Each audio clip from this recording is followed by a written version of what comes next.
সেৱা জনাইছোঁ নলবাৰীবাসী ৰাইজক সেৱা জনাইছোঁ।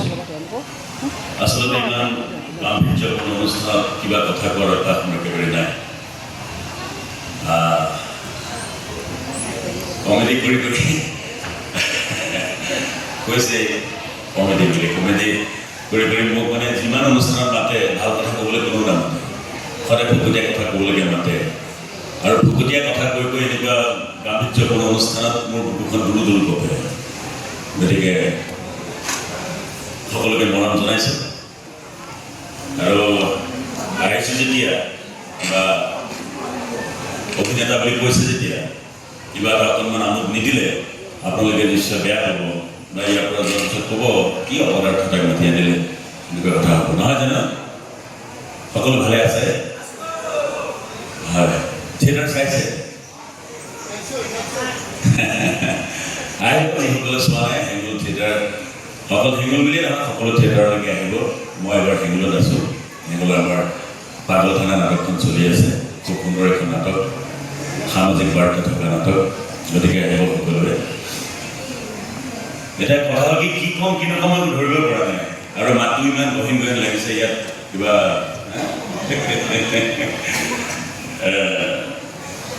এনেকুৱা স্কুলৰ অনুষ্ঠানত আহিলে আগত স্কুলত পঢ়া দিনবোৰলৈ মনত পৰে। আমিও আগতে এনেদৰে স্কুলত পঢ়িছিলোঁ। এতিয়া আমাৰ স্কুলত কিছুমান সমস্যা সকলোৰে থাকে, আমাৰো তেনেকুৱা কিছুমান সমস্যা হৈছে।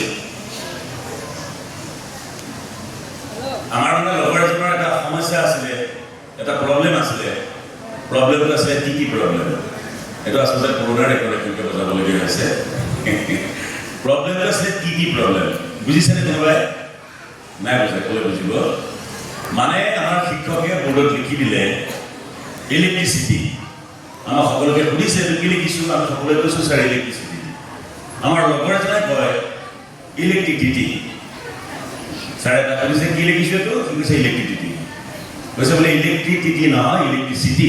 কৈছে হয় ছাৰ মই সেইটোকে কৈছোঁ ইলেক্ট্ৰিচিটি। বাৰে বাৰে ইলেক্ট্ৰিচিটি বুলিয়ে কয়। তেতিয়া ছাৰৰ সমস্যা হ'ল কি হ'ল ইয়াৰ? কৈছে তোমাৰ ঘৰত কোনে কোনে পঢ়ুৱায়? কৈছে বোলে মোৰ ঘৰত খুৰা, দেউতা, ককা সকলোৱে পঢ়ুৱায়। ক'লে বোলে হেৰি কৰিবা, তোমাৰ খুৰাক মাতি দিবা। খুৰাক আহিল স্কুললৈ, খুৰাকক মাতি দিলে, খুৰাক আহিল। খুৰাকক বাপেকে শিক্ষকে ক'লে যে আপোনাৰ প্ৰতি যে বৰ্ডত লিখি দিলোঁ ইলেক্ট্ৰিচিটি, সি কৈছে ইলেক্ট্ৰিচিটি। কথাটো কি? কৈছে সি এটা সৰু ল'ৰা, তাৰ ইমান কেপাচিটি নাই। আচলতে খুৰাকেও এইটো কথা কয়, বোলে এবাৰ দেউতাক মাতি দিলে। তাক দেউতাক মাতি দিলে বাপেকক। দেউতাকক আহি শিক্ষকে সুধিলে যে আপোনাৰ ল'ৰাক মই বৰ্ডত লিখি দিলোঁ ইলেক্ট্ৰিচিটি, সি কৈছে ইলেক্ট্ৰিচিটি। খুৰাকক মাতিলোঁ, খুৰাকে কৈছে তাৰ হেনো সৰু ল'ৰাৰ কেপাচিটি নাই, আপুনি কি কৰে? বোলে ইমান সাধাৰণ কথা এটা লৈ আপুনি কিয় ইমান পাব্লিচিটি কৰি আছে? তাৰপিছত শিক্ষক অবাক যে কি কৰা যায়। তাৰপিছত কৈছে বোলে মই নিজে যাম তোমালোকৰ ঘৰলৈ। ঘৰলৈ গ'ল। ঘৰলৈ গৈ পেলাই ককাকক সুধিলে, মানে ককাক মানে ল'ৰাটোৰ ককাকক, বোলে দেউতা আপোনাৰ নাতিনীক মই বৰ্ডত লিখি দিলোঁ ইলেক্ট্ৰিচিটি, সি কৈছে ইলেক্ট্ৰিচিটি। খুৰাকক মাতিলোঁ, খুৰাকে কৈছে বোলে সৰু ল'ৰা তাৰ ইমান কেপাচিটি নাই। আৰু বাপেকে কৈছে মই কথাটো বেছি পাব্লিচিটি কৰিছোঁ, আপুনি কি কৰে? বোলে আপুনি ইহঁতকেইটাক কিয় মাতিব লাগে? ইহঁতে আজিলৈকে ইউনিভাৰ্চিটিৰ মুখে দেখি পোৱা নাই। তেনেকুৱাবিলাক সমস্যা। আমাৰ নৰায়ণ শৰ্মা, মোৰ বন্ধু এজনৰ দেউতাক নৰায়ণ শৰ্মা, তেওঁৰ পুতেক তুলসী শৰ্মা।